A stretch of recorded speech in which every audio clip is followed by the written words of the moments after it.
তুমি তোমার লাইফের কোন জায়গাটাতে আছো বলো দেখি? এই যে এইটুকুতে আসছো, এইটুকু সামনের কতগুলো স্টেপ দেখতেছো? 1 2 3 4 5, পাঁচটা লাইফের বড় স্টেপ। আরো তো কত স্টেপ বাকি, আমি খালি 5টা লিখছি সমাজের। তোমার বয়স এখনো 18 হয় নাই বাবা, তোমরা অনেকে 18 বছরও ক্রস করো নাই, বাচ্চা একটা মানুষ ভাই। তোমার জীবনের তুমি অর্ধেকও যাও নাই।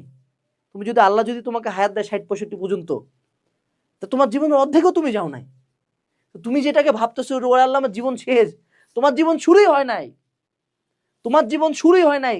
আল্লাহর কসম করে বলতেছি ভাই, যারা ছোট ভাই বোন কষ্ট পাচ্ছ, তোমার জীবন শুরুই হয় নাই। জীবনে যে সামনে কত বাধা আছে, কত কিছু আছে, কত যে স্টেজ আছে, কল্পনা করতে পারবা না, কল্পনাই করতে পারবা না।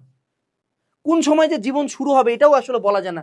যদি আমি এইচএসসি বলি তাহলে ভার্সিটি বলি, কোনোটাতেই আসলে জীবন শুরু হয় নাই। কিন্তু তোমার অ্যাটলিস্ট জীবনটা শুরু হয় নাই, আমি এটা গ্যারান্টি দিয়ে বলতে পারি। জীবন যদি বলতে চাও ভার্সিটি লাইফে, হ্যাঁ এটা একটা জীবন বলতে পারো, এইচএসসির পরে বলতে পারো, বাট তোমার এখনো জীবনটা শুরুই হয় নাই। So don't be hard on your self.